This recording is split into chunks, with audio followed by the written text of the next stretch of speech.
Welcome back, beautiful boys and girls. Welcome to the J Shed Show. This is the second season, and this is the first episode. This episode of the J Shed Show is for mostly the parents of the new Bruins and Bruin Cubs. And, of course, all you returning riders are welcome to come along because we will always learn something. First off, for the new parents and new riders, the J Shed Show is a copy of the Dirt Shed Show, which is a very popular mountain bike show from England. I am doing my best to be just like them, but I can't. That's all. I would like to welcome to the Bruins, of course, Cameron 1, Cameron 2 grew. Cameron grew is Cameron 2 just because it rhymes. Chase, Christopher, Jack, Kyle, Matthew Schwab apparently likes to be called Schwab. That's cool. Shane is back with us, so he's sort of new, sort of not. He's great. He has successfully fulfilled his obligations to be able to wheelie. And Thomas. What we're going to start with today real quick, trying to keep it under 5 minutes, is the most important things first. Some of you parents and kids may be wondering what's going on. Is anything going on? Yes, of course, there's lots of things going on. One thing that is for sure that you can get started on now is somewhere around January 15th and 16th. That's the date. We will be having a team camp over at Rattlesnake Bar in over around the other side of Folsom Lake. Please don't be frightened. They call it Rattlesnake Bar. There's no rattlesnakes there. It's just like Clear Lake or Greenland. They just called it that. There's no rattlesnakes at Rattlesnake Bar, I promise. Never were. In any case, it may be moved earlier or later if it looks like rain that weekend. Team camp is 2 days, no parents. So coaches will be there.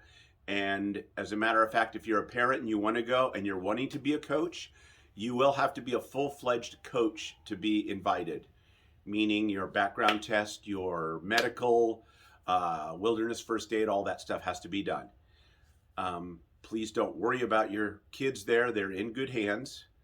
Lots of coaches, but the parents will drop off their kids on Saturday early in the morning with a sack lunch. You will drop your riders off, and then you will leave. And we will be having coaches from all of the teams, all the local teams. We'll be having games, skills clinics, a few other activities, bonfire, cooking. All of the food is taken care of except for the first lunch the first day. And then you will come back on Sunday and pick up your rider. We will go over a list of what you need, but I just wanted to tell you that if you have a daughter going to the camp, it is no problem. The women mountain bike coaches will always set up a women's island. And if you're worried about anybody, getting to your daughter or anything like, they're gonna have to get through Janelle and Yvonne first. So that ain't gonna happen. Things to bring, and this is why I bring it up now. The great part about cycling is you can do the sport and take care of Christmas presents simultaneously. You can't do that with, say football. Like, hey, Jimmy, Santa brought you a new football helmet this year and some shoulder pads. Not like that, but you can have a new bike helmet, and that's really cool. In any case, so things to bring for this camp. All your bike stuff, including your helmet and gloves. A sleeping bag, a tarp, and a tent. Try to get a tent with your friends. If you can't get a tent, ask your friends. Most tents are 2 or 3 people. They are also warmer with 2 or 3 people and more fun with 2 or 3 people. You need a pillow. Don't forget a pillow. Warm clothes. Extra socks. So lots of extra socks. Bring your socks. If you bring too many socks and you bring them back, nobody cares. Bring a chair. Very important. Bring a chair. Write your name on the chair. You're going to have to sit down around the campfire and for eating and stuff like that. And medicine. Bring any medicine for your rider. If it is any medicine that may, under certain circumstances, perhaps not be self-administered, insulin or something like that, please let the coaches know. There will be doctor and nurse coaches there, and they will be aware of what riders have certain medical conditions. It has never been a problem. Okay, so that is the one thing for sure. Also, a warning. Peninsula Campground is 50 minutes, almost an hour from Safeway, all the way up around and then back down to that side of Folsom Lake. You can almost walk there faster than you can drive a car from Safeway, just the way the roads are. So plan ahead for that, and then you will be picking up your rider on Sunday. So that's an exciting thing to start getting planned for now. When sales come up, Black Friday, any of those things, buy that kind of stuff. Coming up for the Bruins mountain bike team, we'll be starting having our own rides and our own stuff sometime after Christmas. We will be having what's called a Strava school. Strava is a computer program for your phone that we use. We will talk about that.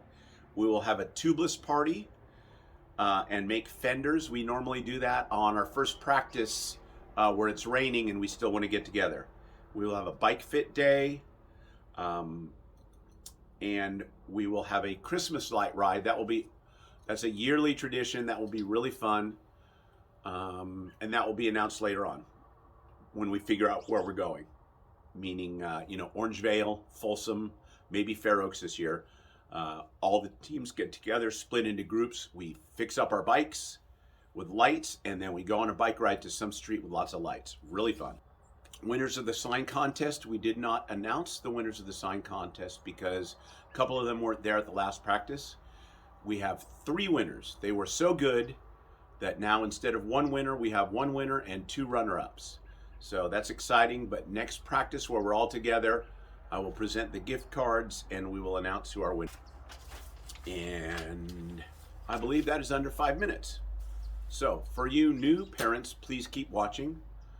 If your rider is bored by now, that's fine, because now we're going to talk about shoes. Later in the year, we will talk about bicycle shoes. For right now, just getting started, we want to talk about a few things. This type of shoe, very thin shoe, maybe the really cheap Vans from the outlet and stuff, they're too thin, they hurt your feet, they're too cheap, try not to use them.